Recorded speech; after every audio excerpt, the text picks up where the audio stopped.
There's been the government commissioned a report recently into extremism. Extremism has obviously been a very hot topic here in the UK for quite some time, and I think this is very relevant to the Sikh community.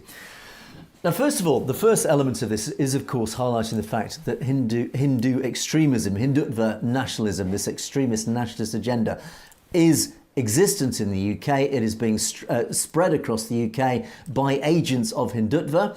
Finally, the UK government is being made aware of this, so it can no longer hide behind whatever it's been hiding behind in the past to ignore its existence. I think it's not naive. It knows it's there. It's just deliberately ignored it, and it's continued to work with India to target the Sikh community, despite the fact now in black and white that it's being set out to them, look, this is a Hindutva agenda, this is an extremist agenda that is pushing you, the British government, into targeting the Sikh community. So hopefully this report is going to make it very hard now for Starmer's government to again turn on the Sikh community, because the Sikh community and others can now turn around and say, look, this agenda is being driven by extremists. You've been highlighted, you've been advised and warned by your own report, commission report, that this agenda is being pushed by right-wing extremists.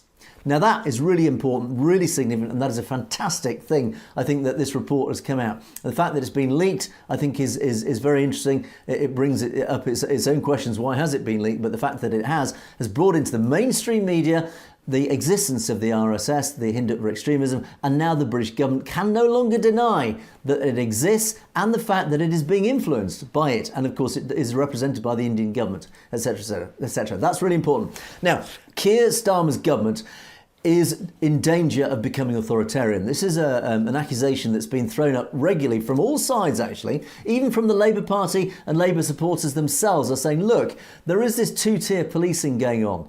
And this report is highlighting the fact that this two-tier policing is being leveraged as an argument. Firstly, well, this report claims that it's the right-wing extremists that are using this argument to attack the government, etc., etc. But in fact, there is two-tier policing. It's undisputable. And what it's being used for is the government is politicising the police force, saying, OK, we will police some protests one way, and we will police other protests another way.